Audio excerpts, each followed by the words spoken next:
Bonjour et bienvenue sur ma chaîne. Je suis Sidonie, passionnée de sécurité. Dans mes 3 dernières vidéos, nous avons exploré les dangers électriques. Mais comment parler des dangers électriques sans aborder leur impact sur les enfants, quand on sait que chaque année, des centaines d'enfants perdent la vie dans des accidents électriques? Aujourd'hui, nous allons voir comment protéger ton enfant de ces dangers. Allez, c'est parti.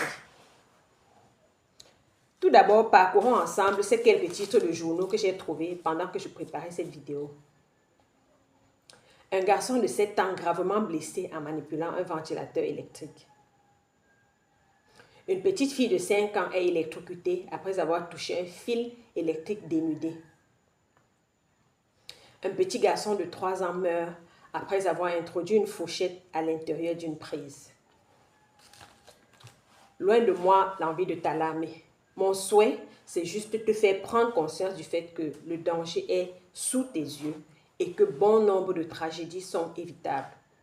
En fait, les principales causes des accidents électriques chez les enfants, c'est souvent les appareils électriques défectueux ou mal entretenus qui peuvent provoquer des courts-circuits.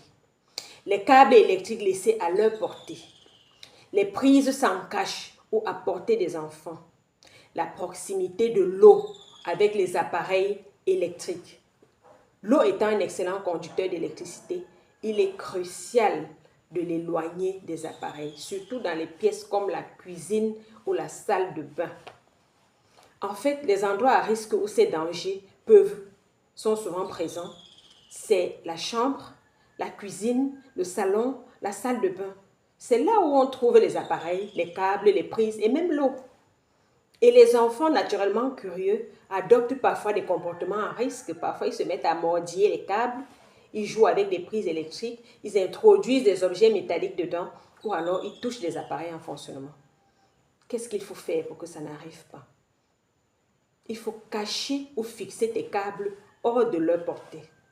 Il faut utiliser les caches-prises pour sécuriser les prises et vérifier que ces caches-prises-là sont bien fixées et en bon état. Ne laisse pas les appareils branchés sans surveillance et éduque tes enfants au danger de l'électricité dès leur plus jeune âge. Vérifie régulièrement l'état de tes câbles et des appareils, surtout dans les zones à risque. Installe un disjoncteur différentiel, de préférence de type A, pour couper l'alimentation en cas de fuite électrique. Fais toujours appel à un professionnel pour les réparations ou pour les installations. Ne bricole pas. En cas d'électrisation, les bons gestes de secours, qui dans l'ensemble sont presque les mêmes que pour un adulte, il faut les faire, mais avec quelques spécificités. Chez les enfants, il y a quelques spécificités